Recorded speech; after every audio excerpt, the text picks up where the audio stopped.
Welcome to a Super Bowl edition of All Lacrosse Live. Obviously, it's AM and it's breakfast with the boys. With me, as always, I have got a very early woken up Shawn Slaght over in Moose Jaw. How are you, Shawn? Thanks, guys. No, I'm doing good. Thanks, Gary. Was it like 7 a.m. there or something like that? Yeah, like that, yeah. And over in Connecticut, I got Muffler Mike Kostiuk. Mike, how you doing? I'm doing good. Yeah, it's just quite the weekend. I just got in from Rochester not long ago, it seems. That was a lovely drive back. Nothing like a good 3-hour overnight drive. But hey, we're here. We're live. We're interactive. Welcome. We got a lot of stuff on the docket. We have some milestones to talk about. We got ALL. We have a new women's champion in the West. We got some upsets in the East with the men. And we have a lot of NLL games to get onto. But before we do any of that, let's go on with the network stuff. And, of course, everything, all the shows are streamed across Facebook, Twitter, YouTube, and also Twitch. And you can catch all the action on eopsports.com. Remember to subscribe, follow, and like, and always share. As you can see, we have plenty of shows for everybody. And you can see we're back to 9 p.m. as per usual next week again. If you've missed a show, no worries. You can grab all the podcasts and all the major podcasting companies, which include Amazon, iTunes, Google Play, TuneIn, Stitcher, and Spotify. And you can go to the EOP YouTube page at EOP Sports and catch any of the lineup there.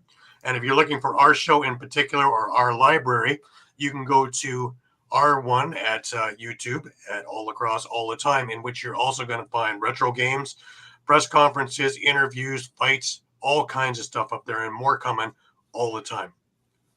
Remember, you can stay up to date with all sports by visiting eopsports.com with great articles from the huge staff of contributors. While you're there, please subscribe to our newsletter. Just before we get on with our first ad, I just want to say Gong Hei Fat Choi to all of our Chinese affiliates, Hong Kong, Lacrosse, and everybody like that. Wish you a very happy new year, health and prosperity. And just a reminder that this part of our show is brought to you by Dolan's. All right, guys, when you're staying local and you want to watch a great game or just hang out with some great people, make sure to go to Dolan's Bar at 24 East Sellers Avenue at Ridley Park. Right off of I-95, south of Philadelphia Airport, Dolan's Bar is the place to be. Great music, great times, memorabilia giveaways, great drinks, and even better food. You never know when a former Philly sports icon walks through the door. You got to go to Dolan's, 24 East Sellers Ave at Ridley Park. Tell PJ that EOP sent you. Go to dolansbar.com or follow them on Twitter, Facebook, Instagram, or even TikTok. We'll see you there for the game. And you know they're going to be busy today because it is Super Bowl Sunday. By the way, Mike, who you got? Gonna have to go with the 49ers. I guess the shirt's no giveaway. Eh? I know your wife's a big 49ers fan, so yeah. Peace and tranquility is a lovely thing. Yes. Go Niners, go. Shawn, who you got? It's hard to bet against Mahomes. I hate to say it, but yeah, I'll have to go with the Chiefs. It's hard to bet against Mahomes, or is it hard to bet against Taylor Swift?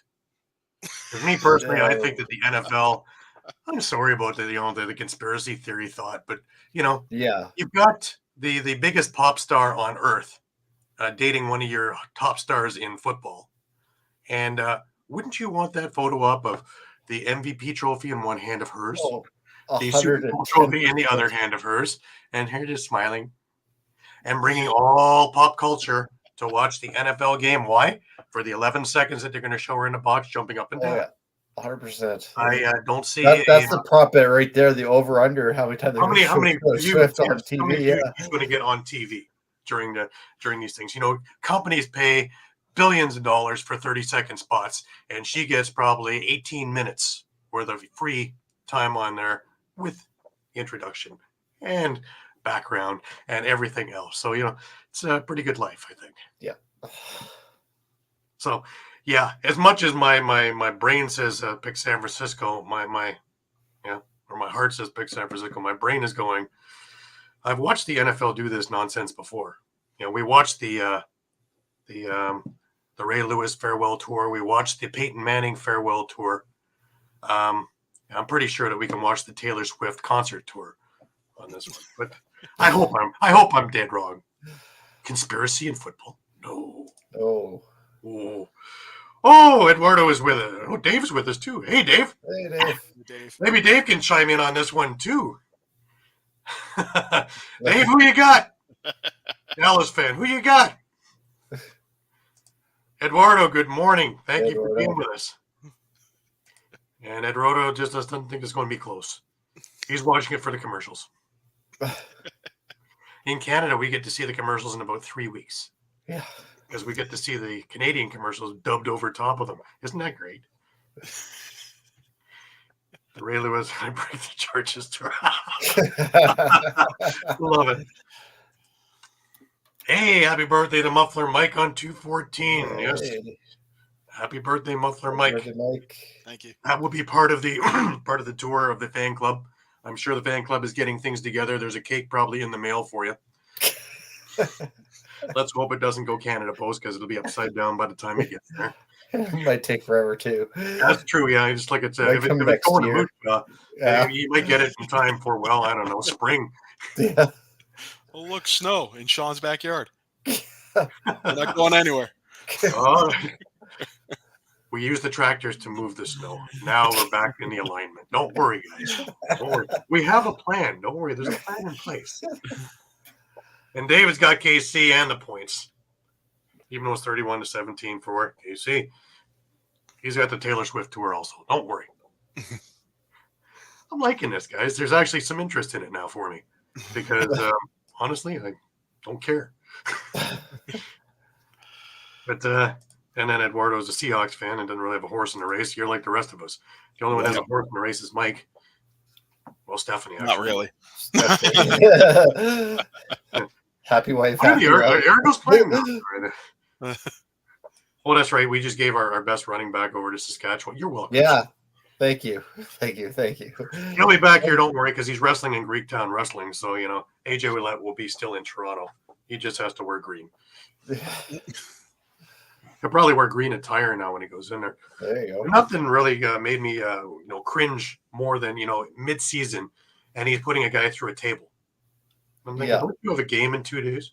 Yeah, that's the last thing he needs. That kind of makes me cringe a little bit. And, of course, in the finals, the Eastern finals, he couldn't play because he had a concussion. So that didn't help either. No. So, factors. Lots of factors. Anyways, let's get on to a couple of milestones before we go into the ALL. Jeff Teat on the news again with 300 career points. Boy, he just rockets. Every week it's something different with him and a different record for him. Pretty soon we're going to be talking about 1,000 career points for him because he's just incredible. Yeah. And when we talk about that San Diego, New York game, we'll talk about just the wizardry of Mr. Teat and his leadership there. It's just insane. But congratulations, Jeff, on 300 points. I'm sure that in the summertime we'll be talking about that in the PLL as well because he's just an absolute juggernaut. Here's one that's didn't seem to take that long. Chris Riglieri's got 1,000 minutes played. I guess being the number one goalie there now, though, 2,000 minutes isn't far away now either. Yeah. No. It racks up quickly when you're doing 60 at a time and not just doing piecework. But he had a good first half. Second half was a little bit scary. Yeah. Callum Crawford in the news again. He is 9th all time on the scoring on goals. He had 480 goals now. Just behind Curtis Dixon, who's got 514, and just past Sean Evans on that list. Pretty good company to be in, I would say. Oh, yeah.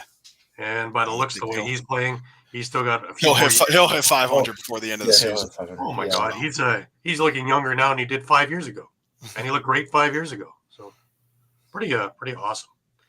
Another big one here is Tim Edwards for Colorado, 1,200 career faceoff wins. Did that kind of quiet with all the other fantastic faceoff men. The Nardellas and the Erlins and the Baptistes. He kind of goes under the radar, even the Max Adlers for that matter, but just completely under the radar. And very quietly, he's gotten 1,200. Yeah. So congratulations to him.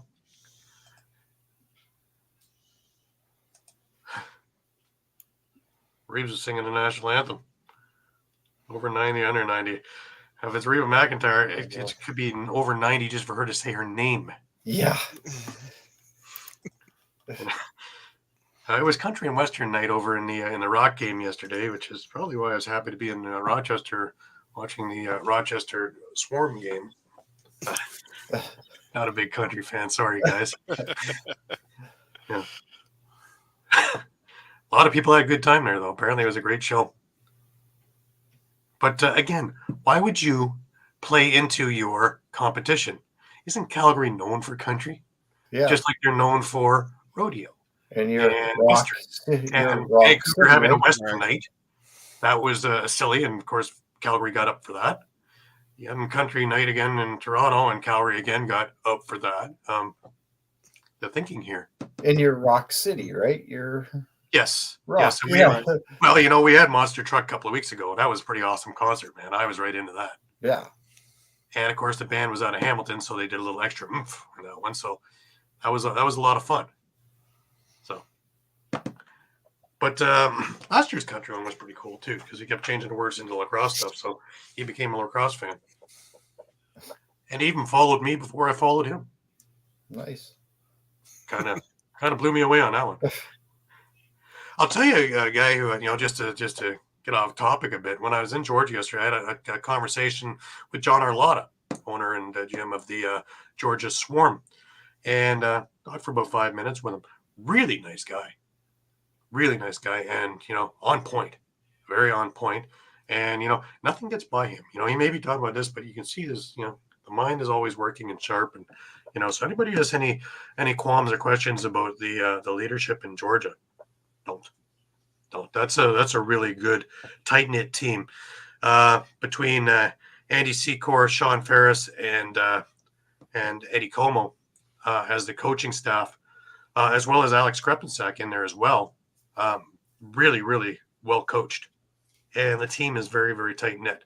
As I knew already, but I saw a lot more of it yesterday, being in real close quarters for a while. Not to say that Rochester isn't, but they just have that little extra kind of family thing. It was good to see Miles Thompson on the floor also in warm-ups, taking reps, and that knee is slowly getting there, I think, but it's still got a ways to go, I think. But down the road, I'm sure we will see them all there before all the careers are over. But pretty cool stuff. Anyways, guys, to the Arena Lacrosse League, and the women in the West have a new champion. The Flying Squirrels are the new champion, so let's give a big congratulations to them. Pretty awesome. It was a pretty good game too, I think. They won 20-13, beating the Bears. Flying Squirrel goalie had a combination of 31 saves. The Bears goalie had 49 saves. So, wow, she got peppered. Yeah. And, 69 shots. That's a lot of ball, man. Yep. Wow. Yeah. That's Zach Higgins' territory, isn't it? It is. It's just like a Philadelphia Wings game, facing 69, 85 shots, That poor guy, man. I'm telling you, on the flights home, he must have to have he's sitting in an ice tub just for all the welts. Yeah. That's just, anyways. The East don't have a game until the 24th of. That's their next set of games. So stay tuned for that, and we'll be right on that. Going to the ALL men's, we have one game this afternoon, and that is the Toronto Monarchs are facing the Six Nations Snipers at 2 p.m. at the ILA. If you happen to be anywhere near there, that is definitely worth your time to go see. We had 3 games so far this weekend. We had Brampton with their second win in a row back on Friday nights at the Memorial Arena in Brampton, beating the Oswego Bears 16-12. So the Bears have had a rough little go of it for the last little while. I think that's 4 in a row that they've dropped.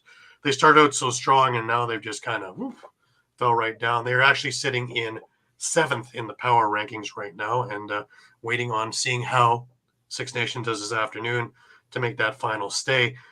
Brampton is starting to move their way up. They're sitting in 6th and rapidly increasing. Yesterday afternoon at the Children's Arena in Oshawa, in the early game, the Whitby Steelhawks, who are number 1 in the league, faced the Peterborough Timbermen, and really the cream rose to the top. Peterborough's looked great so far this year in their rebuild year after losing all those players last year to PBLA. But the Steelhawks are just too powerful of a team. They beat them 16-8 in this one and solidify their spot as number 1 in the power rankings, while Peterborough is sitting there over in 5th, I believe. The second game of the docket that day was the Oshawa Outlaws and the Paris River Wolves in a battle of 2 versus 3.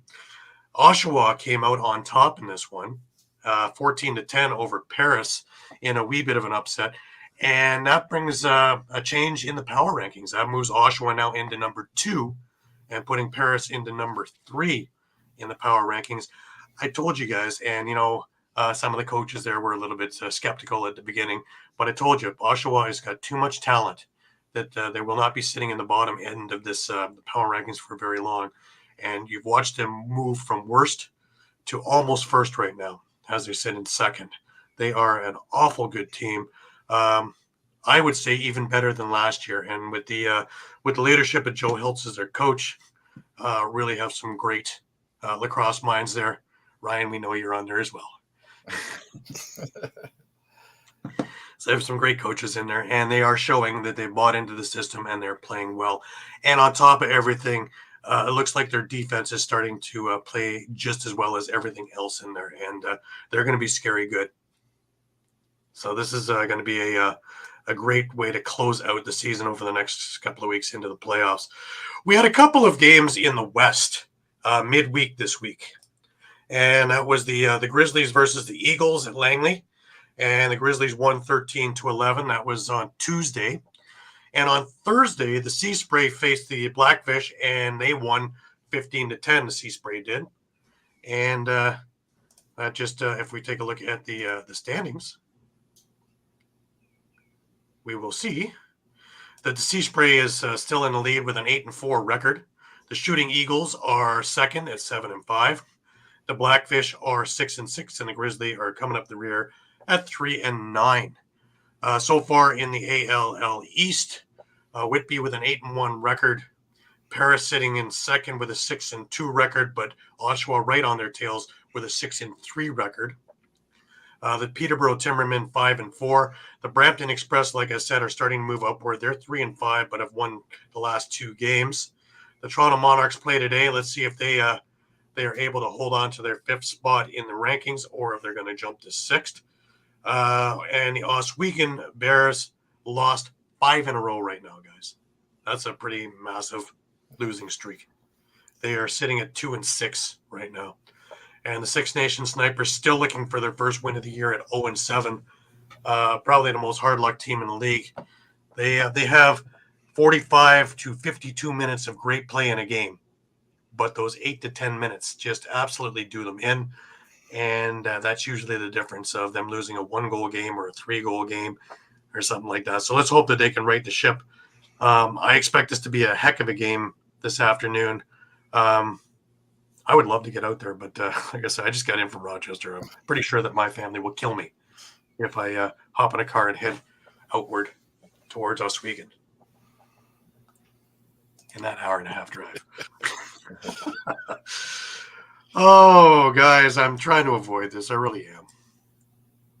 Pick'ems. Why are you trying to avoid him? As the guy who's in first.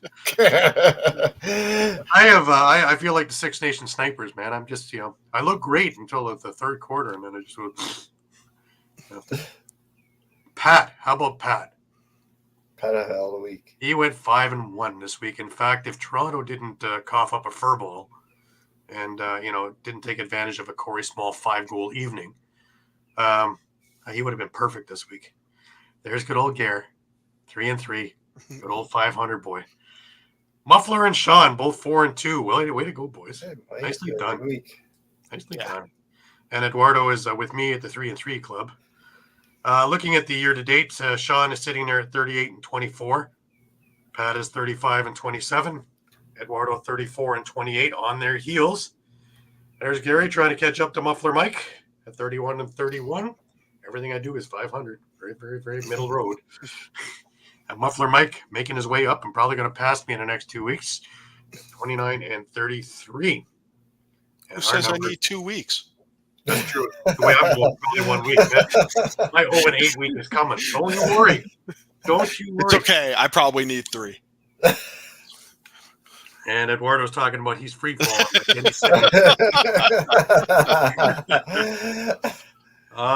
My. No, you're not doing so bad, Eduardo. We can always look at mine. Remember, somebody can be doing worse than that.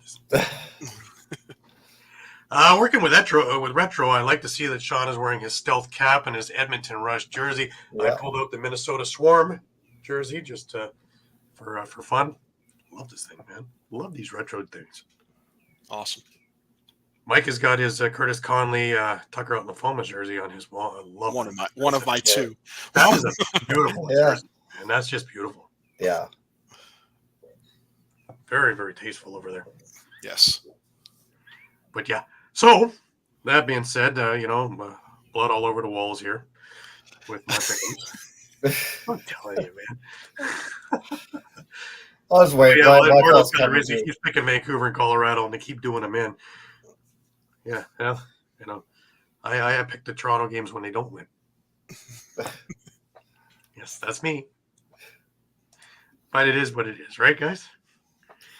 Moving our way into the NLL and our recaps. Our first game of the week was a Halifax victory, and I thought, on Friday I went 2-0, and I thought, this could be a great week.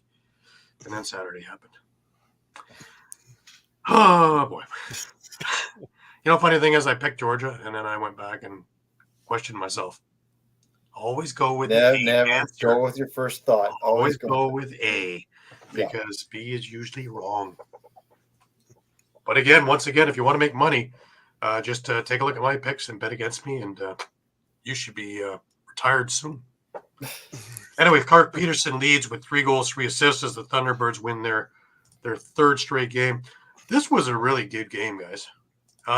Vegas showed me a lot in this game, a lot more than I expect. They've been so inconsistent that I thought that, especially when Halifax got rolling with their 6-goal run, that this thing was just going to be a wash. And it wasn't. They did a lot of kicking, scratching, and fighting. But, the big one there was Shawn Wesley with his first NLL hat trick for Las Vegas, and Casey Jackson with 5 points in this night. The two of them looked fantastic. And with Rob Hellier leading, I think there's a lot of upside here. I don't think we see Vegas enough that we see exactly what's going on there, that this team really does have a lot of talent. And there's a lot of upside to it. Just to get things moving, Wake Red Bowhunter opened the scoring. Shawn Wesley then tied it up. Aaron Wood got the Thunderbirds back on the board, making it 2-1. Dylan Watson tied it up on the power play, making it 2-2. This was how the first quarter went. Banesh made it 3-2. Watson again 3-3. Then came the 6-goal run that just I thought was going to bury Vegas. With 2 minutes 41 seconds to go, Clark Peterson scored on the power play, followed by Woods again, and it was 5-3 at the end of the first. Cody Jamieson with just a gorgeous between the legs, one-handed goal that went low to high to the top corner. It was ridiculous. Yeah. Sports the Center. velocity even put on that shot to me was just you look at things like that. How? And then, of course, Woods with his 3rd of the game. Peterson with his 2nd and 3rd of the game back-to-back. And it was 8-3. David Brock in transition. Welcome back to the lineup there with his first goal of the year. And it was 9-3. And this thing looked to be over. But only 6 minutes, 57 seconds left in the second quarter, lost to play. Shawn Wesley jumped into this game with 2 goals, at the end of the second quarter, and it was 9-5 at the half. Now, what, of course, would Vegas need? A good jump to start. Well, a good jump they got in the third with Kirsten Hellier scoring within the first 4 minutes of the third quarter, and it was 9-7 on their little 4-goal run. Cody Jamieson got another one with a minute left in the quarter, and it looked like they had stopped the bleeding at 10-7. In the fourth, Dawson Theed had 2 goals back-to-back in the first couple of minutes, and it was 12-7. And really, I thought at this point, see you later, Vegas. I would be wrong. Casey Jackson comes back with 2 quick goals, and Jack Hanna scores with a couple of minutes left, and it was 12-10, and they put on the pressure. But this had to be the best game I'd seen Warren Hill play this year. He was lights out in those last few minutes to preserve this victory. Now, we're going to do clips a little bit different this week because I had some technical difficulties. So we're going to work off the NLL Twitter feed, so bear with me with this. This should work fairly well. And here we go. Up top. Swings over. Wesley on the run, shoots, scores! And tough check one-on-one for defenders. Shows it off there, but Warren Hill makes a big stop. Shanks, Benesh scores! Us. Looking for the dunk was Hanna, but he ended up looping all the way, then was broken up. Crease crash there. And Watson's going to go back down with another this time. Elusiveness. Rock stays, plays. Moved over Woods. Quick 6 scores! Aaron Woods. Penalty kill over. Thunderbirds go back to work. Look at that magic from Cody Jamieson. Like many nights on the NLL. So many matches. Benesh quick stick scores! Peterson makes the Desert Dogs pay. That forward quite well, Benesh. Peterson puts the head down, drives, shoots, scores! Clark Peterson. Top makes a great save. Benesh out. Can they turn it around on a home run play? They can. Wesley scores! Having a big night for Vegas. Over the right shoulder of Hill. Hellier saves. 10 to shoot. Hellier bounces and scores. He has been so good on the back check this year. Rock off the bench to the side. Quick stick. Jamieson scores. Thunderbirds needed a boost. Possession for Halifax. Feed. Peers over. Shoot, scores. The big man with the touch. But Griffin Hall shaking out the left leg. Thunderbirds 5 to shoot. At the side, he scores! Quick stick from Feed, his second straight. Wagner up the floor, distributes. Oh, what a play! Tic-tac-toe, and Casey Jackson will finish it off. Been able to hang around, narrow the gap. Do they have enough left in the tank? Hellier alone. Rouet! Robbed by Warren Hill. His finest stop. And that was your highlights from the Halifax game. I got to give kudos to the DJ in Halifax, man. I love the music they play there. Oh, yeah. It's a lot different than a lot of arenas because they put a lot of East Coast stuff in there as well. And, of course, their goal song of Heave Away, which we heard with Canadian Juniors for a couple of years ago. But, yeah, and he gets that building rocking, and all the fans are right into it. So, kudos to him or her or them, whomever it is. But they do a heck of a job. I always notice it, too, because I'm so used to hearing all the other songs in every other arena that something a little different to my ears is like, wow, cool. Just a couple of side notes on there. The shots on goal, Vegas was outshot Halifax 55-51. They also went 3 for 6 on the power play, while Halifax went 1 for 3.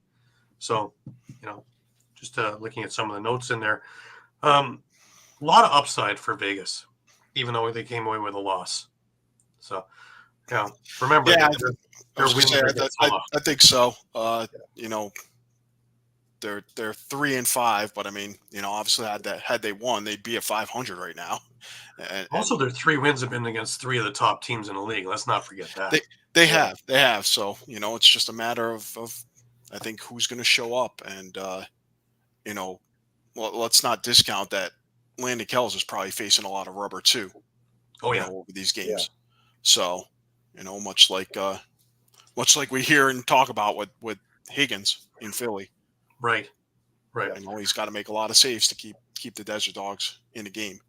Absolutely. Yeah. Absolutely. I was going to say, I agree with exactly what you said, Gary, that the talent's there in Vegas. It's just a matter of putting it all together now. And Sean Williams is a hell of a teacher. Just take a look at the Whitby Warriors organization and all the people that are around the NLL from that organization. So he will get his message across there. And, also remember that Reed Reinhold wasn't in the lineup as well. And that's a big piece that's not in there. I found it kind of interesting. I was chatting with Reed on Friday. He had texted me just before the game. It's like, shouldn't he be playing? And then it's like, yeah, he's not in the lineup. I was like, okay. Oh, you texted me from the bench. Yeah, but Las Vegas definitely, I think, they're definitely not a pushover. No, it's really in this no. league. And for Halifax, I mean, now they're 5-3, and they've got a big double header coming up. I've got a West Coast trip coming up at the beginning of the end of February, beginning of March, in which is Vegas for the Rock. It's Vegas and San Diego. That by no means is an easy trip for them. Both games are going to be grueling. Yeah. And Halifax, I think, is going to get. I think they've got Buffalo at home on a Friday, and then they've got at Calgary on a Sunday night. So that's going to be rough. An interesting doubleheader, but you could be looking at them at 7-3 in a week or two. That's pretty amazing too. Yeah. All right, just before we get on to the Colorado game, just a reminder, this part of the show is brought to you by Sherry's Ticket Town. All right, guys, it's time to talk about Sherry's Tickets. Sherry'sTickets.com is easy to use and has no hidden fees. The price you see is the price you pay. Pay less and play more with Sherry'sTickets.com. Save even more by using the exclusive promo code EOP10. That's EOP10. Do not pay hidden fees and save 10%. Why use any other ticket reseller and get those hard-to-come-by tickets to the big game? If you need a more personal touch, give them a call at 610-494-5050. That's 610-494-5050. Sherry'sTickets.com also has great theater and concert tickets that are hard to get your hands on. Remember, do not overpay and save with the best at Sherry'sTickets.com. Save 10% using the promo code EOP10. That's EOP10. You'll thank us later. Sherry'sTickets.com.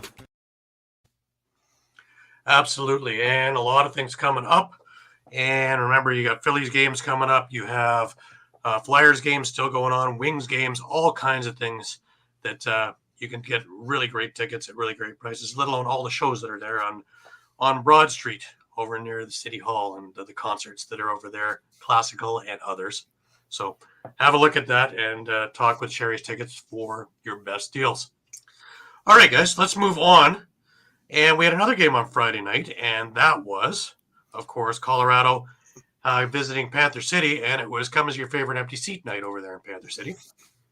Donville scores 2 goals, 3 assists, including a game winner to give Panther City the OT victory. What a game. This was just an absolute barn burner. I'm very glad I took the time and was able to watch the entire game because, man, every time you thought it was done, it was tied again. Just incredible. Yeah. There's a crazy stretch in the fourth quarter with a bunch of lead changes. But the big news out of this one, breakout game for rookie Ryan Sheridan, 5 goals and an assist. He had a natural hat trick in the second quarter to put Panther City up. Colorado ends up tying it at 8 after 3, shutting out Panther City in the third quarter. But fourth quarter, the teams combined for 10 goals, and basically Colorado took a 9-8 lead early in the fourth, and then the teams alternated 2-goal runs 4 times to keep flip-flopping who was in the lead.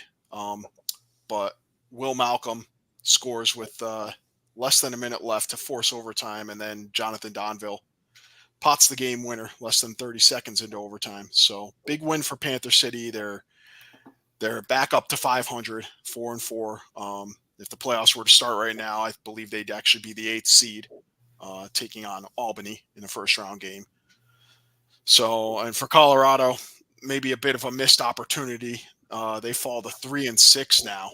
So they're one of the few teams that's already played half their schedule, along with Georgia and San Diego, I believe, as well as Vancouver and New York. To this point now, have played half their schedule. So, what do you think is the missing ingredient there, Mike? Something in Colorado just isn't clicking when push comes to shove. Is it Ryan Lee? It can't just be that. He can't be that integral to the lineup that if he's not there, it just can't get over the hump. And we've seen in the past, they can play without Ryan Lee. They won a championship without him. Yeah, and I guess maybe I'm a bit baffled by the transition game. And I know, Joey Capito's been in and out of the lineup with injuries, but I'm not seeing. I'm not seeing the same maybe kind of level of persistence in pushing the transition game, which I find strange because, you still have Gilly, you still have Jordan Gillis, you still have Robert Hope. You got some big guys who can move in Brett Craig and Sean Kriwakon. The other thing that's coming to me is that in years past, Dylan Ward has been able to do the Matt Vince, steal a game here and there. I don't think he's costing them games, but I don't think he's stealing them games either. I think he's just average Dylan Ward this year. I don't think that knee injury is 100 or groin injury or whatever it was from the PLL is 100%. I just don't. I think at times he doesn't feel it or it feels fine, but I think at times it's still bugging him. It's the only explanation that comes into my head. Could be. And if we see at the end of the season he's going for surgery, then we know for sure. But yeah. But something he's not the Dylan Ward that I have seen over the last number of the years, who have been to the finals twice, won one, and almost stole one the second time around. Yeah. So it just, things like that just kind of stand out.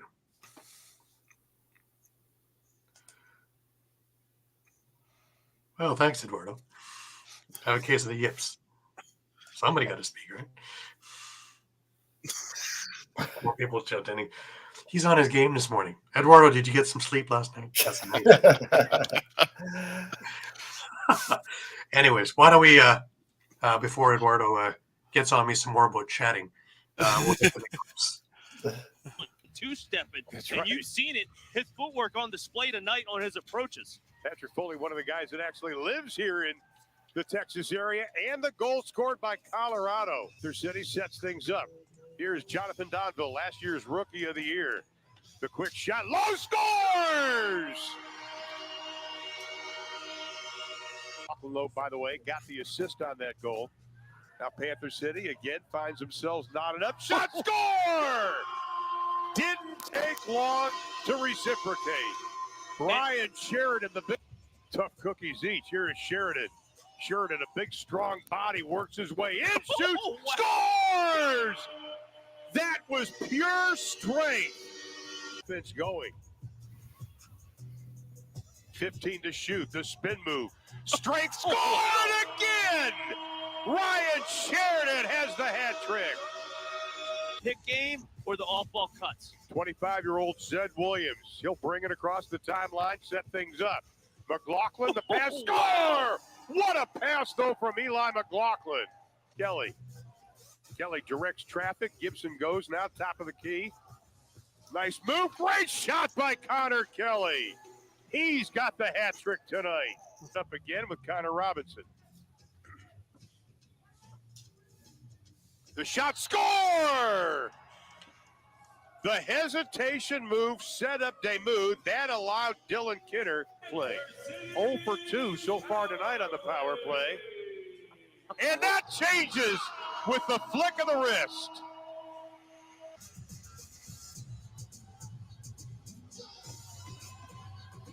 Quick shot, Ooh, score! there you go. Will Malcolm, his second of the night. And again, Connor Robinson, near side.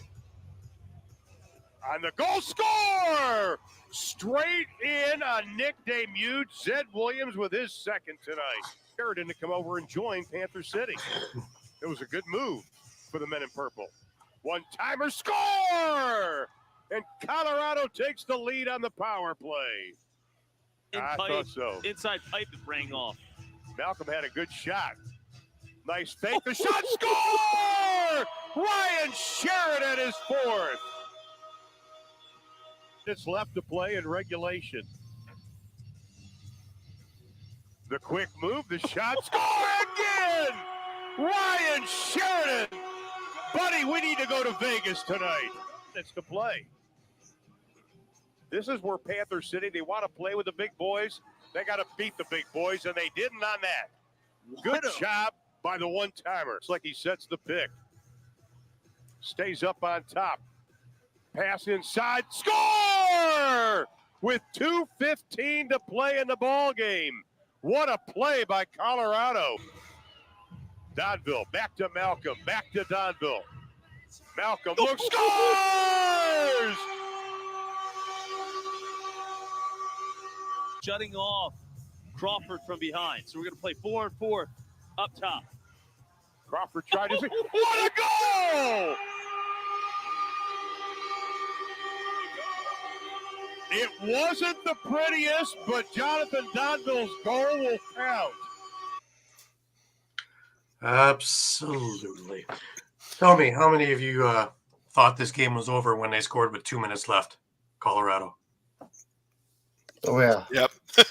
Yeah. Yep. I And thought. lo Yep. and behold, Yep. I was getting ready to put the article together, which will be coming out a little later today, and it was Panther City, another one that got away, but wow, it's talking great. about staying power, eh? Yeah, statement, and a lot of the multi-goal scorers on both sides, all of them digging into their bag of tricks, finding different ways to put the ball in the back of the net. That's what I, just from the highlights, you watch some of Connor Kelly's goals, every goal is scored in a different way. Sheridan, you've talked about how you've had discussions with Johnny Shooter Davis, about how he kind of laments the loss of the one-on-one, the kind of isolation where, hey, you beat your defender and you got a good chance of scoring, rather than, kind of that community approach. And you saw Sheridan in that natural hat trick, twice pretty much bull rushes his defender and get by him to be able to make those goals happen. So. Yeah, Sheridan had a great game, and they interviewed him at the half, and he was talking about very, very mild mannered guy too, and sure enough he has this monster game. So, yeah, kudos.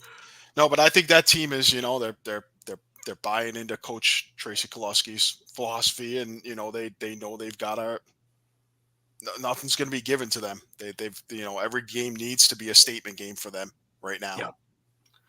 And again, it comes down to Demuth. If he plays well, they have a great shot of winning. Absolutely. But he's still not at that stage of complete consistency where every now and again you get those games where it's just, whoa. So they have that to overcome. But he's getting there. It's a lot more consistent than it was. Yeah. And that comes with, I guess, the minutes he's putting in.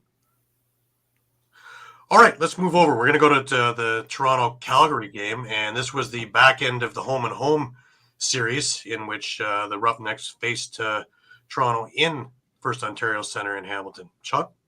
Yeah, and Calgary came up on the positive side in this one, 11-10. A little bit of shocker, I think. I didn't think anyone really saw that one coming.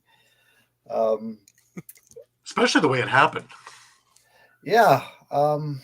Hey, birthday boy's with us. Happy birthday, Yeah, Patrick. birthday, Pat. Welcome. Yeah, they just couldn't find an answer for Christian Del Bianco. Del Bianco had 44 saves. Like they peppered him with shots. Yeah, and Gary covered years. There was points too where I found that they were trying to shoot from the outside again, and they were finding when they got their success, it was coming from the inside. But again, they're just It's a weekly thing, isn't it? yeah. The big thing I think here, Shawn, is also the end of the second quarter. You're playing for the final shot. Second quarter, end of the first quarter. I'm sorry. Yeah, the first quarter, yeah. Playing for the final shot. And there's a reason why you don't move until 10 or 9 seconds in, is so that you don't allow the other team, if you miss, an opportunity to score. Well, they took a shot with about 8 or 9 seconds left on the clock, missed. Calgary went down the floor with Del Bianco screaming at his team to shoot. And sure enough, Robert Hudson gets his first goal of the year into almost an empty net with Tom Schreiber trying to protect it on his knees. Yeah. And it's little things like that turn the momentum around. And those are the ones that catch you at the end. It was. Then where did Toronto go in the third quarter? That's very unlike the Rock to get shut out like that. Yeah. Obviously, the changes that were made on Calgary worked, and Toronto did not adapt to any of the changes, which is odd because Calgary was leading 6-5 at the half, right, to make those kind of changes. And really, Calgary did what they did the week before, only with more success, was their transition game. Yeah, and we kind of talked about it a couple of weeks ago before too, when Kostiuk was talking about going 1-for-1. Again, that turning point where Hudson scored with 1 second left, they kind of just went 1-for-1 for the most part in the second quarter. They did get that 2-goal run with Lintner and DeSnoop, but for the most part, they couldn't grab any momentum. Yeah, no, Corey Small, that was their offense. The rest of them were kind of silent. Even Mark Matthews with a couple, but nothing really of any substance. Mike, hold your nose. Oh boy. There it is, yeah. Plenty of season left. Plenty of season. Good for you, Patrick. As I sit on the bottom looking up going. I'll remind Pat who's in first place right now.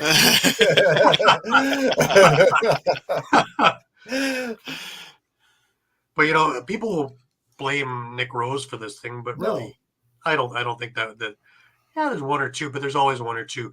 But again, Patty Campbell made a really good point a week or two ago when somebody was saying, should they pull Rose? I think it was in a Buffalo game. And he may let one or two in at the beginning that are kind of questionable, but down the stretch, it's not going to happen. And this is another case in point, is this could have gotten away. I think when it was 10-6, it could have gotten away very quickly.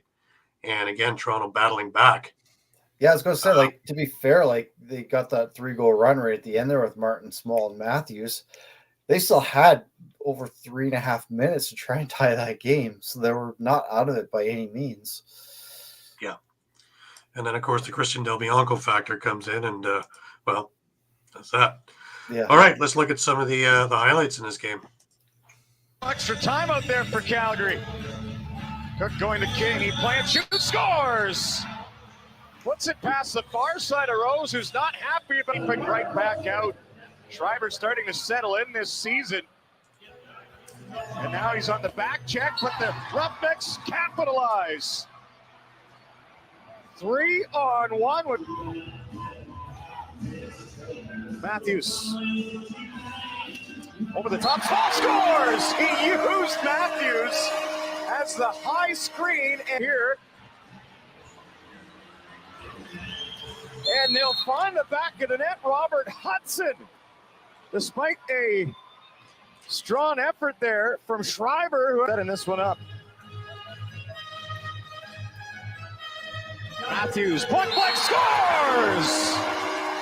Mark Matthews delivers a power play goal. Pace, who has a goal, finds King, stopped by Rose. And Cree looked like he had the second chance, but no, Hayden Dixon goes over the top. What a hard-working goal. Budge. Hogarth had lots of space to try and pull that one off. Snow! What a goal! Calgary coaches will not like that. Del Bianca, that one comes all the way up the floor. Here comes Simpson, shoots, scores! Shane Simpson, the Hamilton boy. Run out of space and ran it right into the stick of Zach Currier, who moves it into the middle. Oh, nice. And the Roughnecks score. Robert Hudson into the middle, Bushi, and a stop by Del Bianco. And here go the Roughnecks again in transition. Matsusoka scores. He's thankful it hit the post. Josh Currier swims to the front, shoots, scores, down low, beating Rose, out of the corner, and it just whizzed right by the Toronto net. Salvaged by the Roughnecks, outside shot, how did he bury that? King put it in from long range. And Cup, and I thought, this is just a proud dad.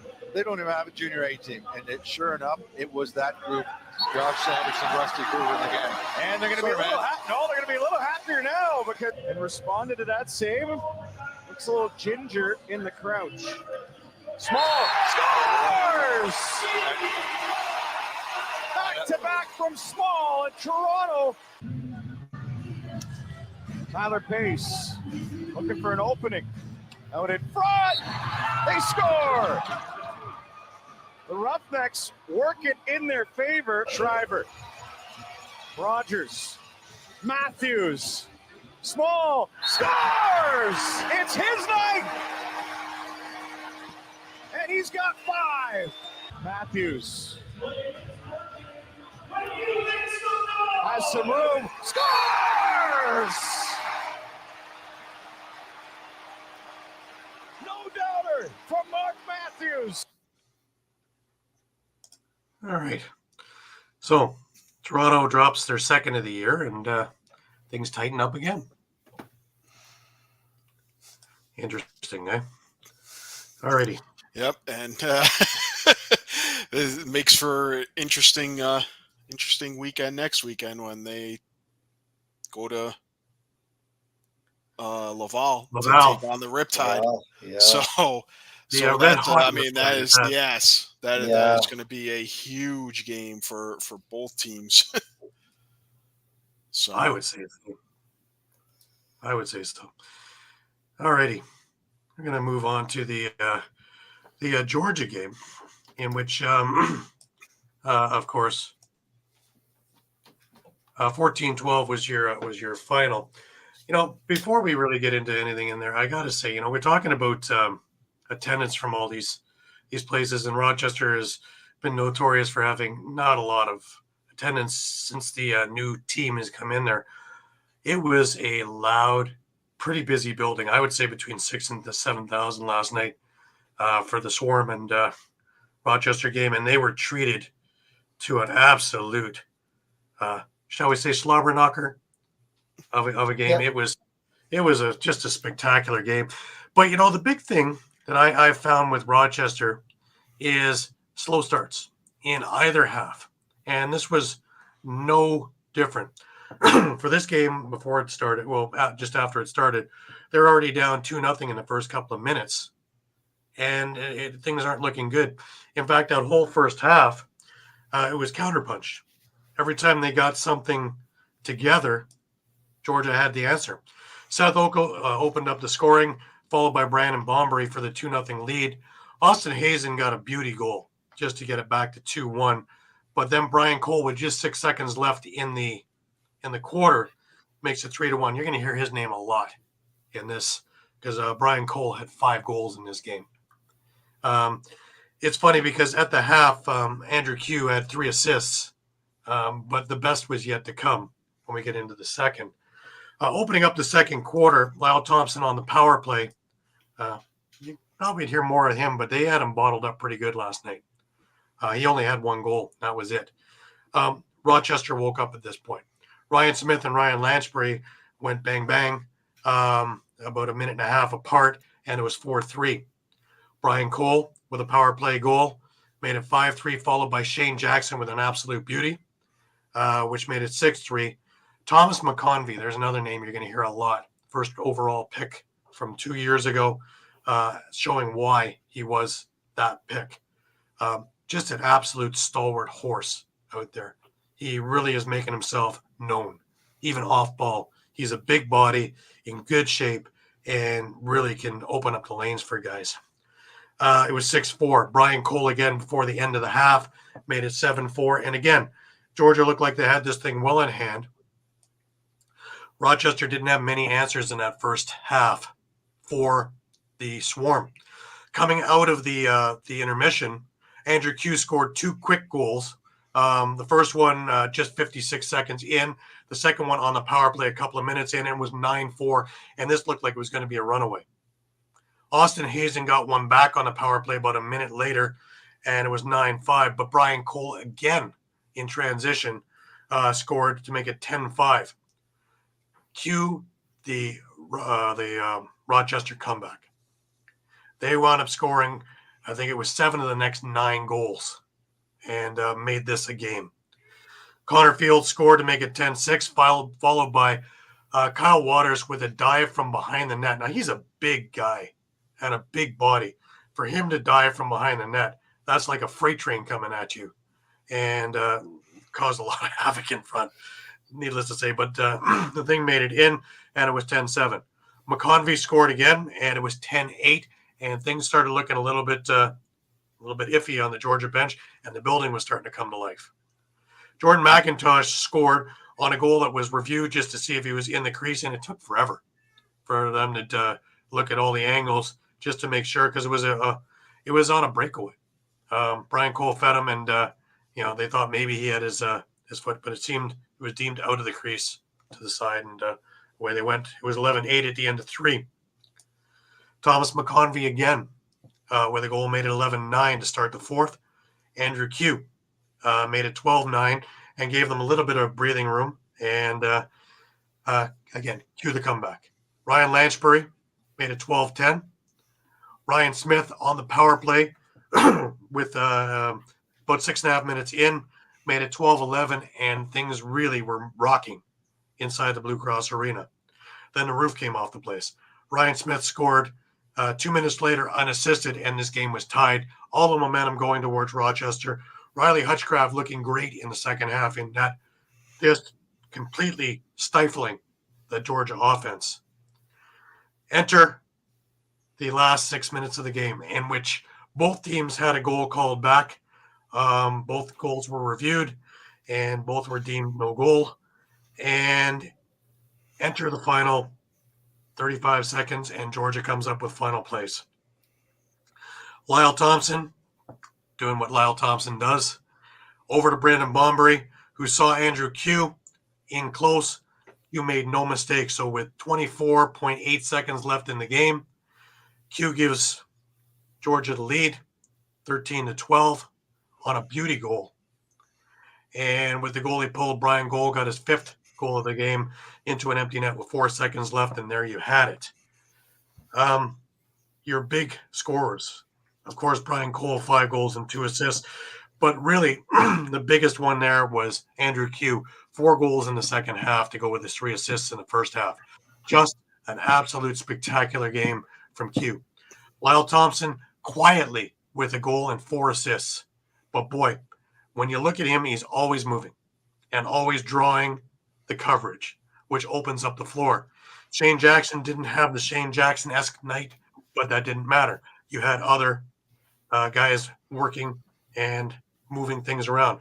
Brendan Bombury had a monster game. He had a goal and 3 assists, but was able to do a lot, big body again, able to do a lot of movement in front, opening up shooting lanes.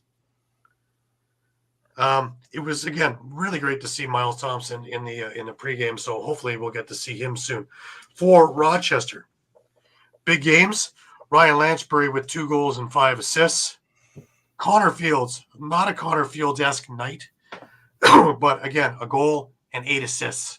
He was the quarterback to everything going on out there, and doing about 1,700 miles running back, forth, around, and just trying to find the empty lanes, because the Georgia defense is quietly under the radar, but very, very solid. They don't get pulled away from their duties too often. Sean Ferris has got them rolling real nice. Ryan Smith with 3 goals and 3 assists with another monster game. And, of course, Thomas McConvey with 3 goals and an assist. Big in net, Riley Hutchcraft. Didn't face a lot of shots, though, 41 shots, 13 goals. Kind of a tough day at the office in that first half. For the Swarm, Brett Dobson, 47 saves in this one on 59 shots. He was stellar for a good chunk of it, especially down the last 6 minutes when all the momentum went towards Rochester. On the power plays, 4 for 5 for Georgia and a shorthanded goal. That was a difference maker in this game. 3 for 8 for Rochester. They just couldn't convert. If we take a look at the highlights. Hazen out of Fields. Down the near boards. Fakes the pass. Curls away from one in front. The shot, he scores! Austin Hazen.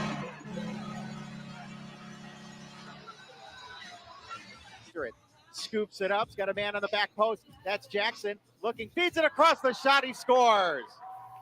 Lyle Thompson buries it, and it is now 4-1. Then runs into Camizia. One hands it behind the net. The dunk attempt. Smith scores!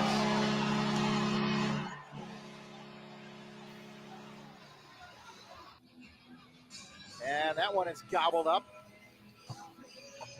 Picked up by Liam Burns. Now fed in front. The shot, he scores. Shane Jackson. Low to Hazen.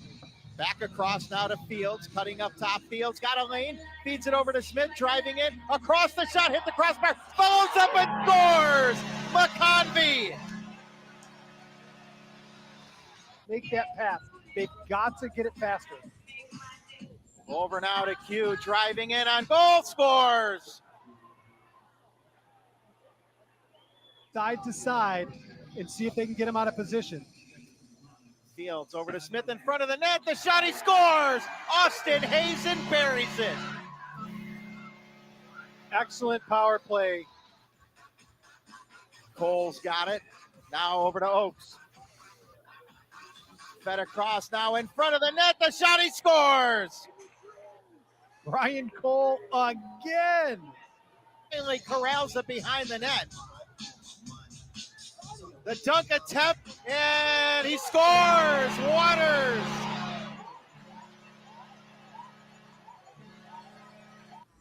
Feeds it in front. Smith shoots, misses wide. The follow-up. Oh, what a save. Rebound. He scored. That's got to be Ryan Smith ties it. L. Thompson spinning. Still has it. Flips it in front to Bomberry. Bomberry in front to Q. The shot, he scores. Q got open and buries it.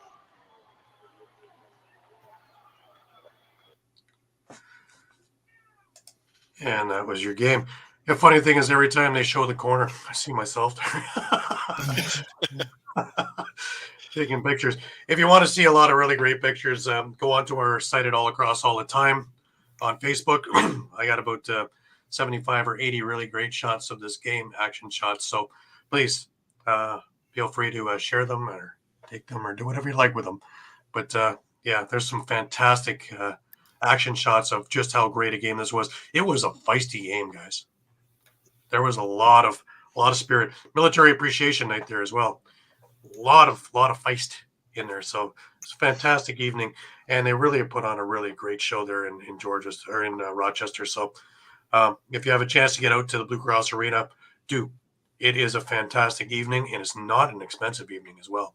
So please, by all means, I love it out there. I look forward to going back again March and April for a few more games there, plus playoffs with any luck.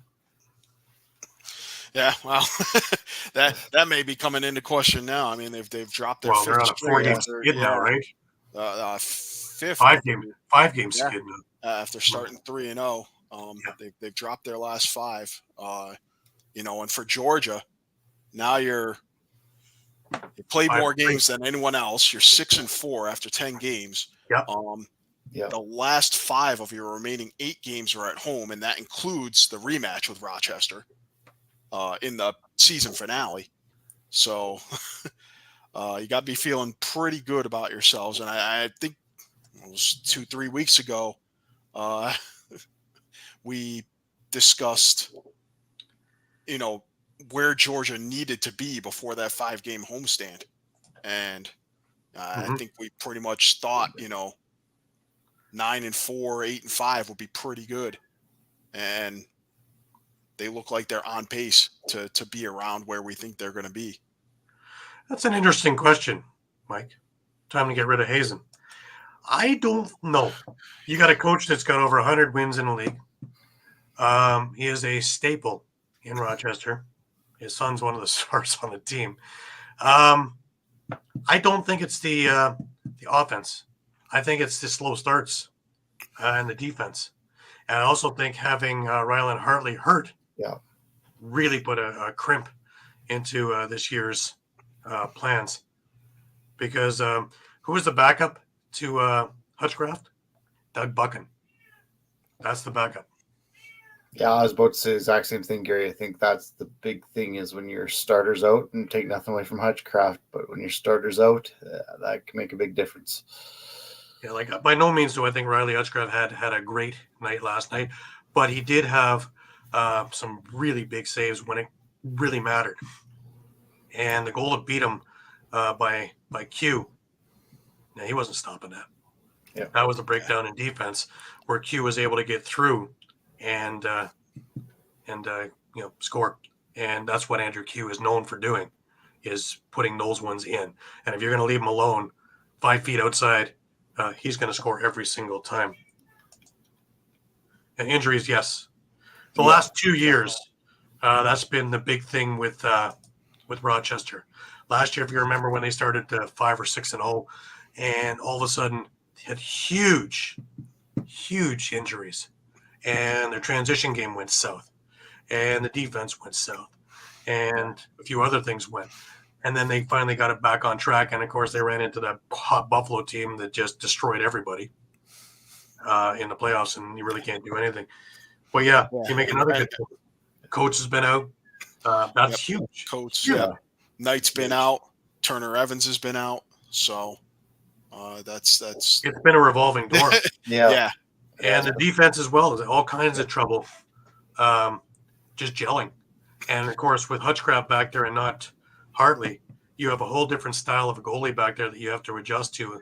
And for most of the game, great, but there are points there where you expect maybe the Hartley kind of save, but it's Hutchcraft there, and you're not in sync with your goaltending. Maybe you're not doing the switches that he's calling, and again, that leaves guys open.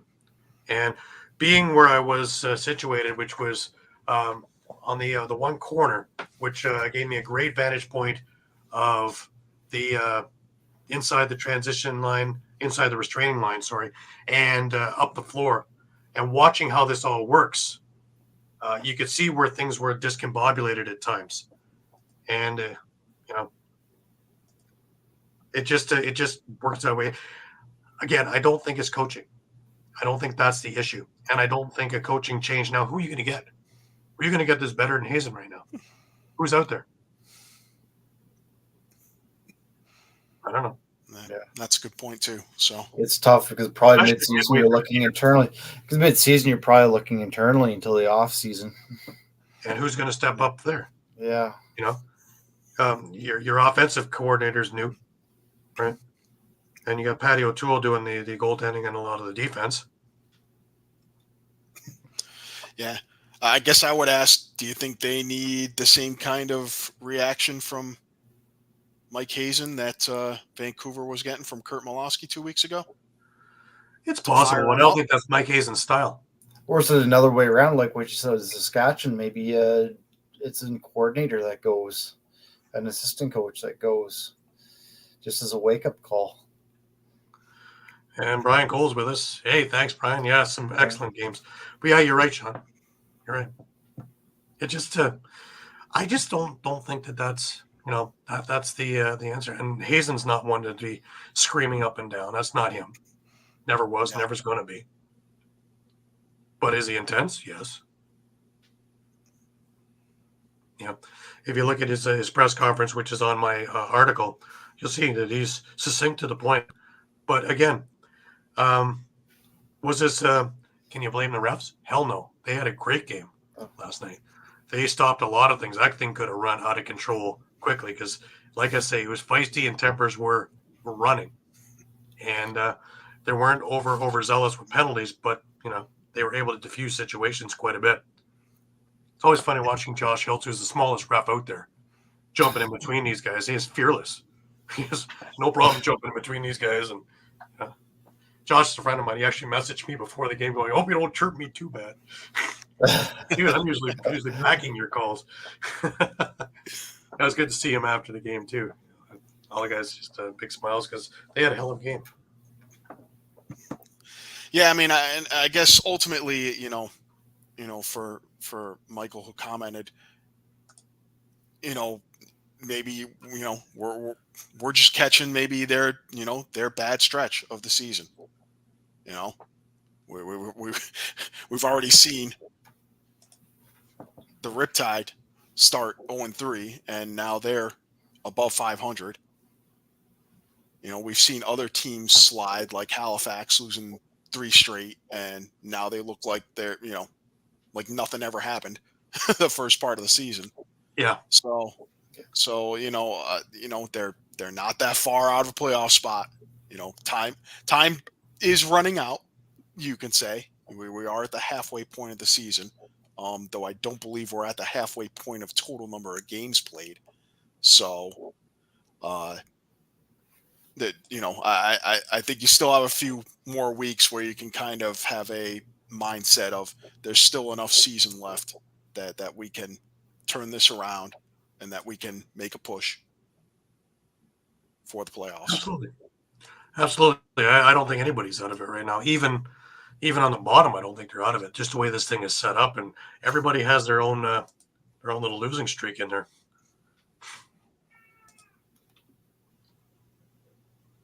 Isn't bored? It's the season. Interesting. I just think that again, this Rochester team, they're one of the highest scoring teams in the league. If they can reel in their defense, you're going to start seeing them blow out teams. But it's about the defense and goaltending getting on the same page. Again, following along with the switches that Hutchcraft is calling.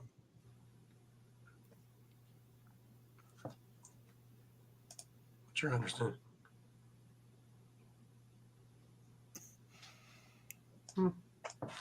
I guess. Yeah. I guess. Anyways, let's move on, guys. We have the in my opinion, the upset of the week. We have the San Diego New York game. And it didn't look like this through most of the game, did it? No, not at all. In fact, when I checked, it was something like 7-2 or something like that at the half, and it's just like, what the? Yeah, 7-2 at the half. But San Diego offense, disappeared. But maybe you have Cam Dunkerley to thank for that. Dunkerley made 52 saves on the night, and basically held the Seals to 1 goal in the second half, and shut them out in the fourth quarter. And so if anybody has any questions about Dunkerley, I mean, this was a big statement. I think that Cam Dunkerley's ready to be the guy in net for New York. Allowed the Riptide to slowly climb back into the game. Yeah, I mean, just an obscene second half. I mean, I kind of felt like it was over at halftime, and coming out of the gate in the second half, the Riptide did cut the deficit to 3, pretty short order. Then Austin Stotts netted his hat trick goal, and at that point it's 8-4, and you kind of think, okay, well, not sure the Riptide can pick up, enough momentum to catch up with San Diego, or that they might end up, playing back and forth, goal for goal, which won't help their cause. But I think that's the thing is learning my lesson, not picking Albany, right? maybe we all have lessons to learn like that. So Yeah. with certain teams. But Jeff Teat took over in the fourth quarter. Ended the game with 4 goals, 3 assists. Connor Kernan had a pair and 2 assists. Kyle Matisse, Riley O'Connor, Mitch Wild, Damon Edwards all had a goal. For San Diego, some of their guys showed up and some guys didn't. Stotts had 3 and 2. Dixon had a pair and 2 assists. Berg 1 and 3. Doby 1 and 2, but pretty quiet, mostly from everywhere else. Other than Trey Leclerc had a nice sequence where I believe he took a shot, picked up a loose ball to get a reset, and then worked his way to score a goal. But here's my question to you, Mike: is there a nice restaurant or bar around the arena where NYCB Live? Yeah, where they were, yeah, where they played. I'm sure there's plenty. I'm pretty sure that's where the San Diego team went. I was going to say is we all thought it was over at the half, and so did San Diego. Yeah, half of them went to the airport already. They're already for a flight. That's I don't remember a turnaround like that. That's severe in a long time. Yeah. I mean, it brings me almost back to the Vancouver game of last year, where it just absolutely the roof fell in. Yeah. And in a sense, that's what happened here. And there's way, way, way too much talent on that Seals team for something like that to happen. Way 1 too goal much in the talent. second half? Yeah. And it being Stotts? Yeah. And you're talking about the numbers. I mean, 3 points, that's not Dane Doby-like numbers. Even 4 points from Curtis Dixon, that's not Curtis Dixon-like numbers. No, Kyle Jackson also. Nothing. Yeah. Not really anything going on there. Anyways, let's watch the highlights and see where all this went right or wrong. First man advantage opportunity for the Seals, and they cash in. It's Dane Doby who ties it at 1. Quid. It's in the stick of Drew Belgrave. Now Stotts goes for goal and puts it in. 1.8 to play, and Stotts noseworthy. He started running the other way. He didn't realize that was the case. Quick stick. Berg buries it. And it's 3-1 San Diego by Jay Thorenberg. Now it's Dixon up top. Oh, what a snipe. Dunkerley, Jackson with an acrobatic attempt off the crossbar. Now Edwards feeds Teat, and that's too easy for one of the best in the league. Out of play. It's a fresh 30 for San Diego. Stotts buries it. His second of the night. Makes it 6-2 Seal. Let's make sure someone's always getting back, so we're not giving the the Riptide any opportunities in transition as Curtis Dixon becomes a member of the 2-goal club of the night. To Teat. Drop the pass. Recollected quickly. That's the 7th power play goal of the season for Kyle Matisse. Callum Jones making his presence known to Kyle Jackson. Stotts unloads a flamethrower and singes the back of the net. Teat off the Edwards screen. String music. Wide open off the pipe. Teat to O'Connor. This time he puts it in. Riley O'Connor. Now call. He avoids it with some excellent balance. Teat to Kiernan, gets it back. One-timer is true. Jeff Teat finds Twine for his third of the night, but he makes up for it in his competitive spirit. Teat ties it at 8. Jeff Teat. It's in the hands of their all-pro Jeff Teat. He finds Connor Kiernan, and there it is. Kiernan gives the Riptide the lead. Another save made by Dunkerley. We're in the final minute. Teat ahead to Edwards, all alone. Edwards scores!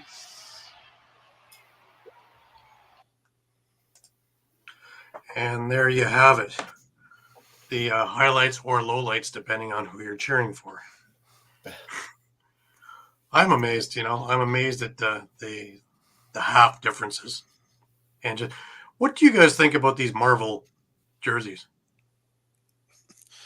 Oh, I thought they were amazing. So anyone in any of the areas, if you can get out to the superhero night, whatever your home team is, get out there because those jerseys are amazing. And we'll see the Vancouver ones shortly, which I thought were even better than these.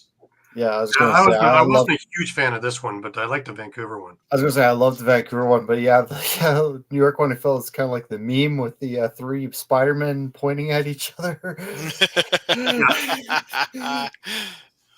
Yeah, I don't know. But, I like the one in Rochester. It was Military Appreciation Night, and the military jerseys that they have up for auction look pretty sharp as well. But yes.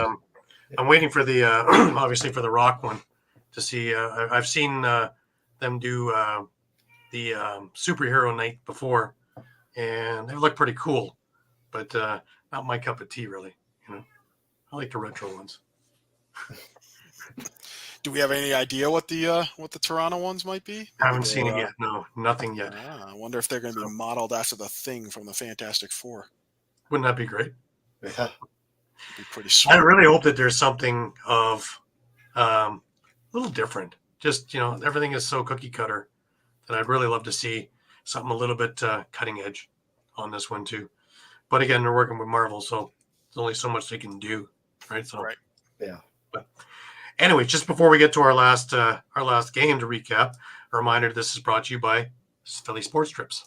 All right, guys, if you're a Philly sports fan and you want to travel with your favorite team, then travel with the best. Go to phillysportstrips.com. They have self-travel packages and full travel packages available with round-trip flights from the Philadelphia airport. Packages include direct flights, 4-night stays, all-inclusive tailgate parties, lower-level group tickets. Whatever you want, you got it with phillysportstrips.com. If you want to travel to an upcoming Phillies game, make sure you check out Philly Sports Trips. And do not forget, Philly Sports Trips has all the away trips for the Eagles' upcoming 2023 season. Jump on it now, because you do not want to lose out on all these great opportunities. Go to phillysportstrips.com.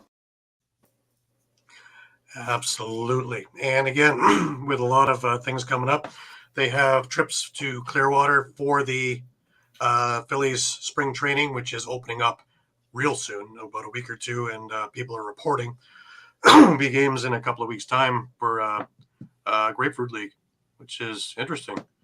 It's hard since we really haven't had much of a winter over here. A couple of weeks of cold, but nothing really. So for spring to be around the corner, okay, I'll take it. Feed me more of that 70-degree weather you've been giving me this last week. I'll take that. Suntan in February. I like it. All right. We have one last game to look at, and that is the Saskatchewan-Vancouver game, in which Saskatchewan comes away with yet another victory. Keenan Patrick leads the Rush to a second straight win. You think the Derek Keenan effect is happening behind the bench? It certainly works that way. They've seemed to right the ship, eh? I mean, no goofing off now. Again, another interesting stat: 6-0 when Keenan and Quinlan are co-coaching. 6-0. So we got those two minds behind the bench, and this was an interesting. Hardly a fluke, eh, Shawn? No, not a fluke at all. Not if we go 2 in a row, now they're right back in the mix, right? Absolutely. I mean, we can get in the schedule later because you get momentum now and they're going back on another bye week. But anyways, And down the stretch, they're going to play 6 in a row or 7 in a row and be panting when it comes time for playoffs if they're in. Yeah. Yeah. And yet when they get momentum, bye week. Yeah. Yeah.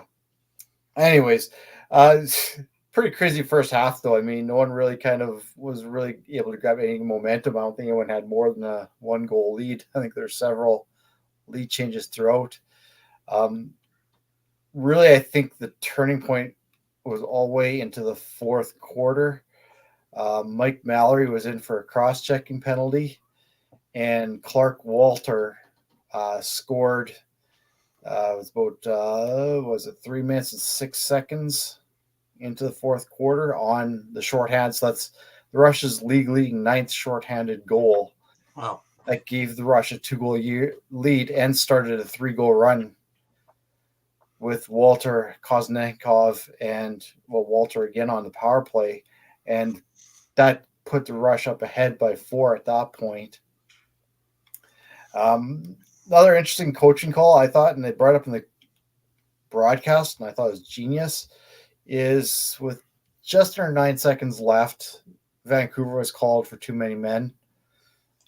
And so that gave the Russia penalty shot, and they gave the ball to Patrick Dodds, who's really had a rough year. I think they were really expecting more out of him. So for the coaching staff, I think to give him that ball and say, we trust you, go out and get it, was just a genius coach move. And he did to get that 13th goal. Also, with just a few seconds left, 9 seconds left, and a lead, even if he missed, there's no pressure on him.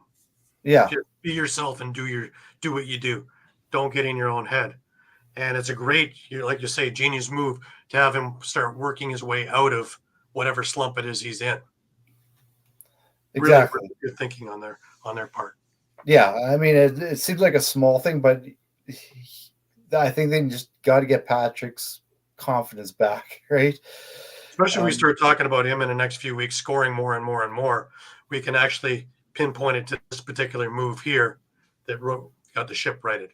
Yeah, exactly. And that's the interesting thing too. Like Robert Church only had 2 goals and assists for 3 points. Zach Mans only had 3 assists. It was the other guys like, Dodds had 4 points. Clark Walter had 2 goals, 2 assists. As you mentioned, Ryan Keenan had a great game with a hat trick and 3 assists. It was a collective effort, and even Keenan Bell got in on the goal scoring with a pair of goals too. The guy's just kind of in the lineup right now with Holden Garland out. He's kind of holding his own. What do you think is the thing to put your finger on for Vancouver now? Is it Bold? Is it defense in front of Bold? Is it, again, like we were talking with Rochester, the discombobulation of the defense and not doing the switches that he's calling? Is there something there that we're not seeing, you think? That's a great question. I was going to say maybe the offense just isn't getting the runs they need to get. No, like they didn't really get anything of any runs, really. I mean, I'm just going to look at the score sheet again here, but they had I don't think they had any more than a 2-goal. They had a 2-goal run in the second quarter, 2-goal run in the first quarter, but nothing more than a 2-goal run. Yeah, because the guys who are supposed to be doing it are silent. So we really. Well, that's the thing, I guess, 13, let's take away the penalty shot for a second, 12 goals. I mean, not great, but not horrible. I mean, it's around league average, so. Yeah, but if your offense is coming up with 9 goals. Yeah, you're not going to be winning many games if you don't get scored double digits in this league. No. But 47 shots faced, 13 goals average. Again, he's not going to steal you a game.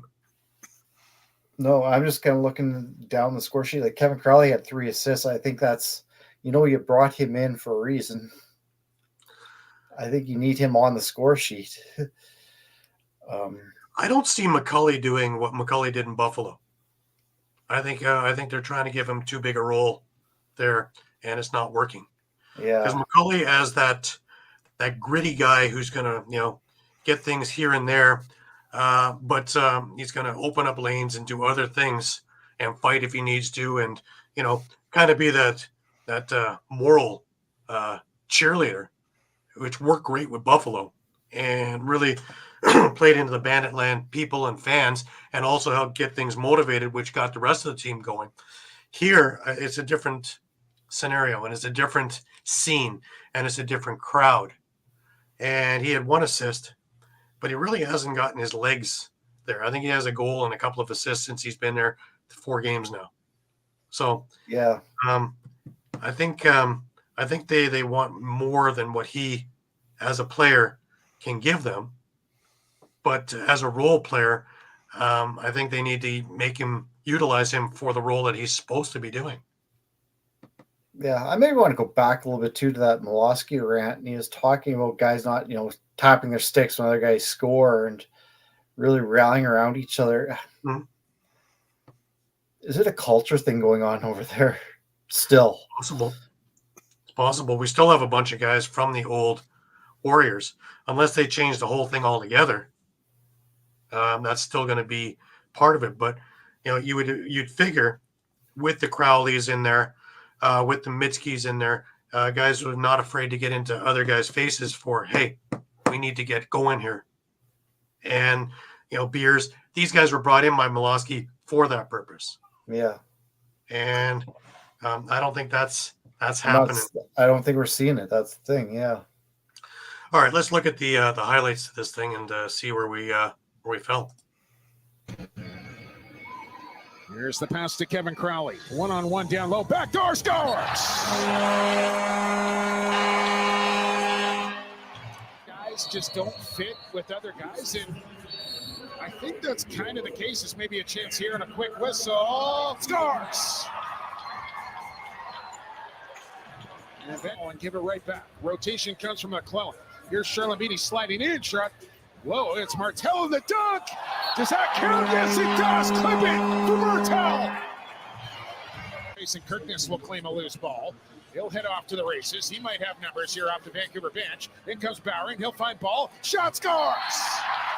Reverse transition, and Vancouver answers right back to go in front 6-5. Not yet. Maybe now. Yes, and score it for Trill on a step back suburb. Maybe a chance here as Martel storms off the bench. Here comes the trailer, and Charlambini's takes the feed, faking, scores! What a goal from Charlambini's. We're tied at 7. Anything done on the offensive side of it. Here's Messenger with a head of steam. Look out, scores! The hammer delivers a nail. Right past Aaron Bold, and the rush back in front. To see them try to get Zach Mans open, get him a look. Been quiet tonight. Keenan, man stepping in. Keenan over the top, scores. Oh, he just picked the top corner with absolute precision on the power play. And Keenan with a hat trick in the rush, lead by 2. Those days, I do too. But those days are gone. Yeah. And even around the National Lacrosse League, you can't. There's no gimmies on the calendar. Oh, Martel and a dip and dunk. In a 2-goal game. Yeah, just got to move your feet there. Kneznikov from long range.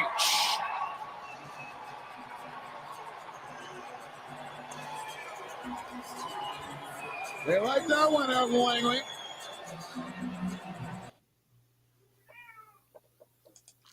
And there you go. I noticed that the crowds are really, really coming out to these Vancouver games now. They are. So, yeah. I guess if there's one positive, it's, since that rant, we've certainly seen their level of compete, skyrocket. So, I don't think this loss was for lack of a level of competing. Right. No, that's the difference you're seeing from say, the stealth days where they're getting blown out night in, night out. At least they're in it. Yeah, definitely. But, they got to do something. I saw a lot of defensive breakdowns in there. So that's part of the problem, I think. Also, and I've seen it here in Toronto. I saw it when I was with Brampton. I saw it a bunch of times. Is that when you spend 5-8 minutes working as hard as you can, play after play after play to get a goal, and then a team just waltzes down 28 seconds and poof, scores. That is a kick in the teeth beyond kicks in the teeth. That just takes the wind right out of you, the morale right out of you. Because now you're going to go spend another 5 or 6 minutes trying and defending, and then they're just going to come back and whoop. Those things are just killers throughout a game. And another thing too is the Rush had, even though they didn't do great on them, they were 2 for 6, but 6 power plays. Yeah. If that was a Halifax or a San Diego or a Toronto, and you gave them 6 power plays. Yeah, this is a 19-9 game. So, yeah, there's a number of things. Discipline is another part of it, and that's Molosky's rant as well. That comes part of the tapping your sticks for guys, and frustration levels are high because you keep losing, but you have to reel it in. Yeah. But that comes down to the veteran leadership again, getting into these guys' faces, going, you need to be a team player. You're playing for the front, not the back of the jersey. Yeah. Which, by the way, was a very sweet-looking jersey. Yeah. Actually, that's one point I was going to make, too. It was interesting we saw from the Rush side of things. Chiliano started to lose his head a little bit. And I thought, oh, boy, we've seen this story before, right? Yeah. But he held it together. Hopefully we don't see it again. That is a Keenan factor. Yeah. There would be a television timeout in which he would be going, but Keenan's not going to rant and rave and scream. Keenan's going to be very calm and calm him down and get him back in net. That's a Keenan thing. Well, that's the one point Jimmy Quinlan made the last game, is that's the factor that, like you said, Keenan brings, is that calm factor. Keenan's not the guy who's going to be jumping up and down the bench, yelling and screaming. He's even keeled through the whole game. Yeah. That's Jimmy Quinlan. Jimmy Quinlan. Yeah. I mean, and I think that's maybe where Jimmy Quinlan falls short a bit, is he still's got a little bit of that player fight in him, right? Where he can get fired up. Yeah. Well, it works 6-0, right? With the two of them together on the bench. Yeah. Numbers don't lie. All right. Let's have a look at what's upcoming. We don't have as big a week. There's only 5 games on the docket for next week, but a couple of really big ones. The first one is the Friday night game is Buffalo against Halifax. And that's one to circle on your calendars, because both teams have gotten, well, they've had their little spurts, and now they've righted the ships, and both are hot. So this should be a really interesting game. And both goalies have been looking great lately. Absolutely. Oh, yeah. Then we got the Laval game also Friday night, which is Toronto against the New York Riptide. Again, the Rock coming off a loss to Calgary, in which really they didn't look Rock-esque. They didn't look good. Their offense wasn't rolling. Their transition game was bottled up. It was a Corey Small show. And then, of course, New York is just rolling. And talk about night and day. From the team that started at the beginning of the year that Toronto kicked around like a can to the team that they're going to face now, that's a whole different team. Yeah.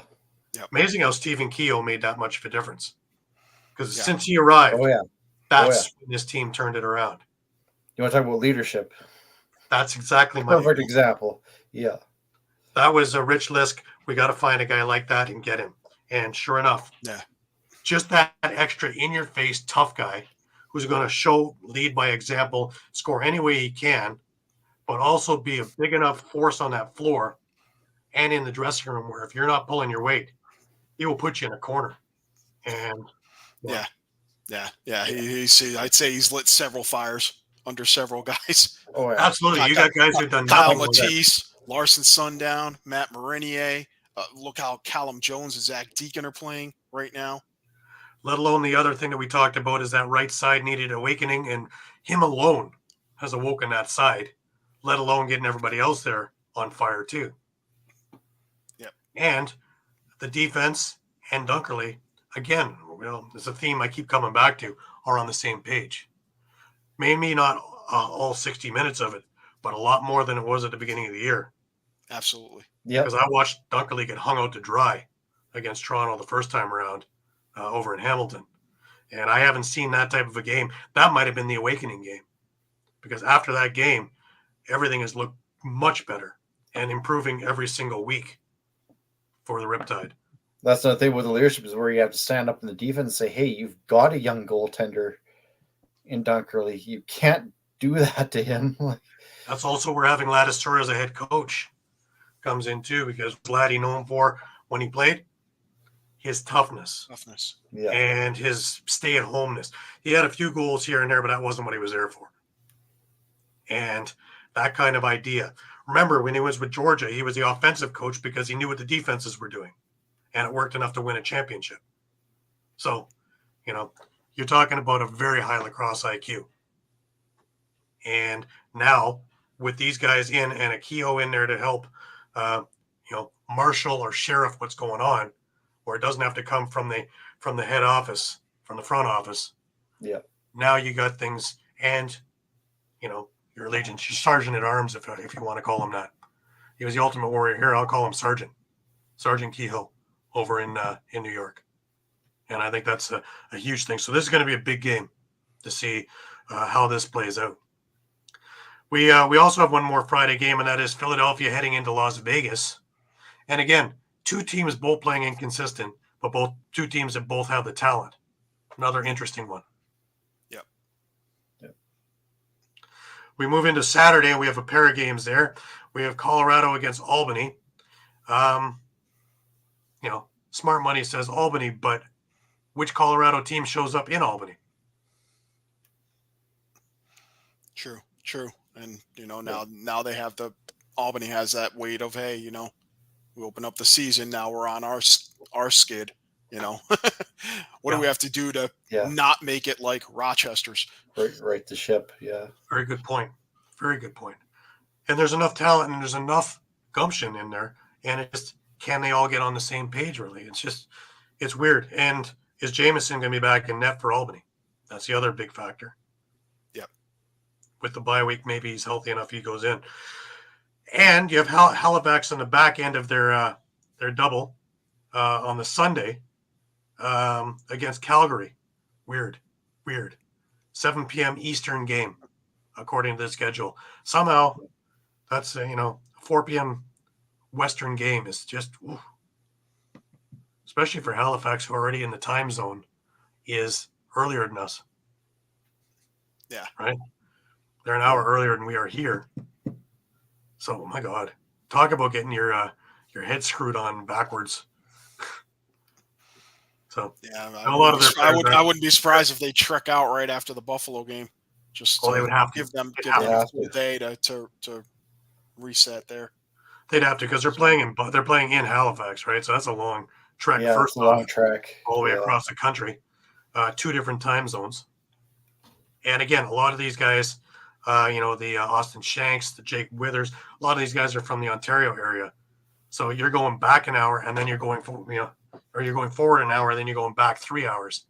So your internal clock is completely messed up, screwed up by the time Sunday afternoon rolls around. Oh yeah. So they're going to need to, be on a totally different regimen of sleep and whatever.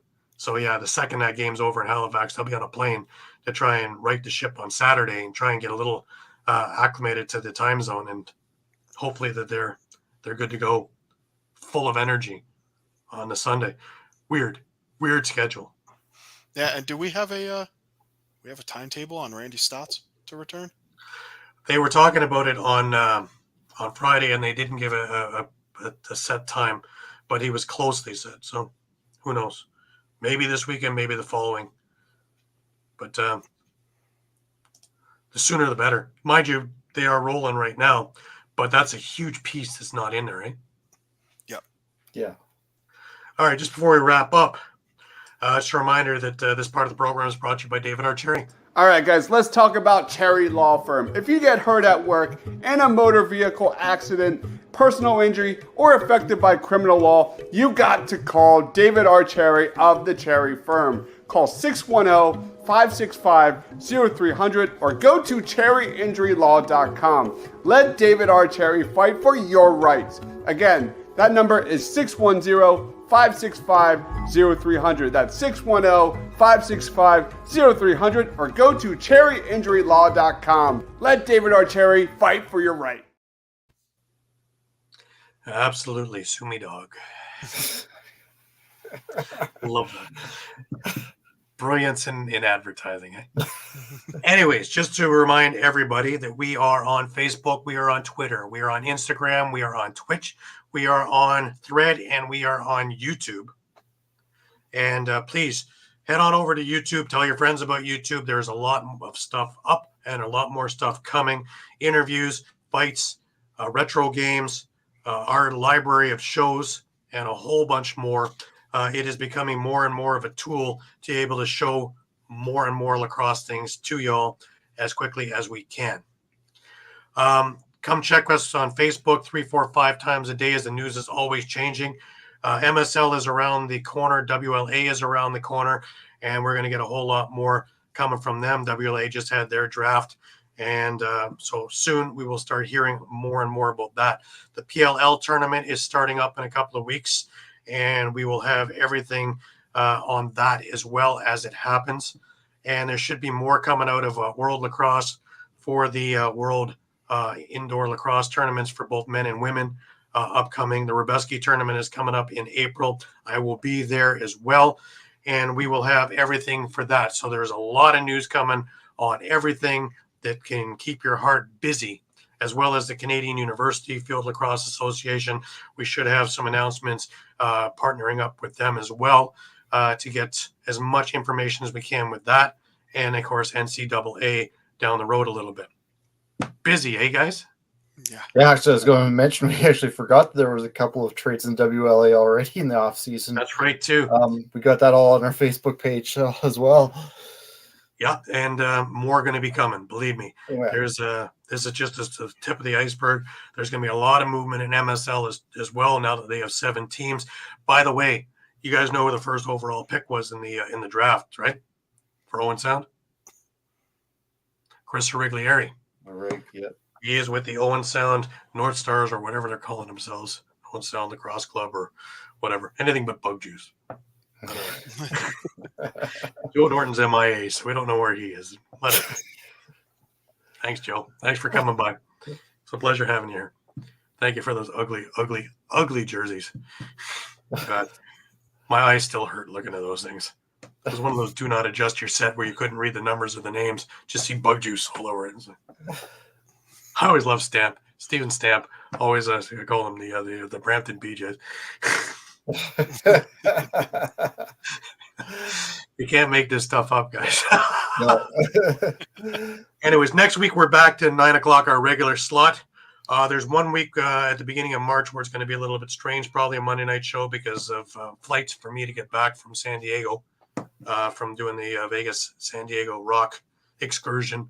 But other than that, we are should be 9 o'clock Sunday nights for a good little while. I want to thank everybody, as always, for being with us week in, week out, day in, day out, and following us on eopsports.com/lacrosse, let alone our Facebook, Twitter, and Instagram stuff, as well as YouTube. So thank you a million times over. Tell your friends, tell your family, tell people you don't know that we are here, where you're going to get the whole game all the time, watched by all of us. Any last words, Shawn? No, like you said, a lot of lacrosse news coming down the pipes, I'm sure, in the next few weeks, so I'm looking forward to it. Still going with KC, eh? Yeah, I think I have to, yeah. Any last words, Mike? Taylor Swift effect. Taylor Swift is it, yes. Yeah. But look for an article, another panic button article for this year. Probably later this week. We're gonna take a look at some of these teams that are struggling and see if they need to push the panic button or just ride it out and buyers or sellers. Here we go. So, yep. Absolutely, that's going to be great. And we're going to have the last of the articles up for the weekend recaps later today. And wonderful, great work. This is the team, guys. And again, Mike, still going with San Francisco, right? Yes. I have to be the tiebreaker. I'm going with Taylor Swift. Taylor Swift for the win. Taylor Swift for the win, yeah. The trophy is in her hand, but a big photo shoot. Let's see how correct I am. Might get that type of publicity. I really hope I'm wrong, man, because I don't want to put it in that realm. But, you know, what Vegas wants, Vegas gets. Yeah. Anyways, yeah, my ticket went to as soon as San Diego went the same way. Oh, well. Until next week, guys, for Shawn Slaght over in Moose Jaw, and for Muffler Mike in Connecticut, I am Gary Groob in Toronto. Wishing you guys a very, very good week. Remember, keep your stick in your hands. And until then, we'll see you next Sunday at 9 p.m. Take care.